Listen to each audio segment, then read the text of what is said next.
राज्य निवडणूक आयोगाच्या निर्देशानुसार पालिका निवडणुकीचा कार्यक्रम जाहीर झाल्यानंतर आता प्रभाग रचना कधी जाहीर होणार याकडे सर्वांचे लक्ष लागून राहिलेले असतानाच बुधवारी पालिका आयुक्त डॉक्टर सचिन ओंबासे यांनी आपल्या कार्यालयात पत्रकार परिषद घेऊन जाहीर केले आहे। यावेळी बोलताना पालिका आयुक्त डॉक्टर सचिन ओंबासे म्हणाले, निवडणूक आयोगाच्या आम्हाला सूचना प्राप्त झाल्या असून 3 सप्टेंबर रोजी पालिकेच्या निवडणुकीची प्रभाग रचना जाहीर करण्याचे आदेश दिले आहेत। 3 सप्टेंबर रोजी सकाळी 11 वाजता प्रभाग रचना जाहीर केली जाईल। सोलापूर महापालिकेच्या अधिकृत वेबसाईटवर प्रभाग रचनेचा नकाशा उपलब्ध करून दिला जाईल। याशिवाय पालिकेच्या आवारात देखील प्रभाग रचनेचा प्रारूप आराखडा पाहण्यास उपलब्ध करून दिला जाईल। एखाद्या व्यक्तीला जाहीर केलेल्या प्रभाग रचनेवर हरकत घ्यावयाची असेल तर तो घर बसल्या देखील तक्रार करू शकतो।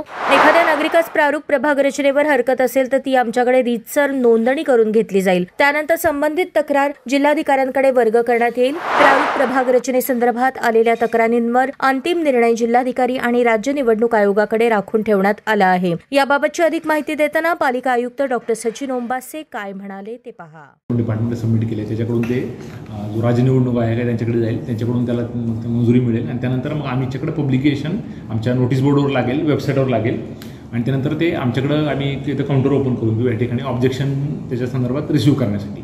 तर साधारणतः किती दिवसाचा पिरियड आपला तो ऑब्जेक्शन 7 दिवसाचा काय 7 दिवसाचं ऑब्जेक्शन आहे ते घेऊ आणि त्यानंतर त्याच्या सुनावणी जिल्हाधिकारी साहेबांकडे होतील आणि त्यानंतर मग त्यानंतर आमचं पण म्हणणं ऐकून घ्यायचं। त्यानंतर मग त्याच्यावर काय जर बदल असेल तर बदल करून मग आम्ही ते साधारणतः जो शासनानं जसा जो आपल्याला ड्युरेशन दिले आहे त्या फॉर्मॅटमध्ये आम्ही ते शासनाला लोकांना हे आमच्या नोटीस बोर्डवर लागतील, ते आमच्या महापालिकेच्या नोटीस बोर्डवर लागते आणि सगळ्यात महत्त्वाचं वेबसाईटवर, सगळ्यात महत्त्वाचं की वेबसाईटवर सगळ्यांना अवेलेबल राहील ते। त्यामुळे कुठल्याही नागरिकाला आम्ही ते आणि ती लिंक आम्ही जेव्हा ते पब्लिश होणार आहे जे प्रेस नोट पण जारी करू, जे वेब लिंक पण जाहीर करू की आम्ही कुठं असणार आहे। त्यामुळे घर बसल्या सुद्धा कुठलाही नागरिक बघू शकतो आणि आमच्याकडे जे नकाशा नोटीस बोर्ड असतील तिथं आपण डिस्प्ले करू।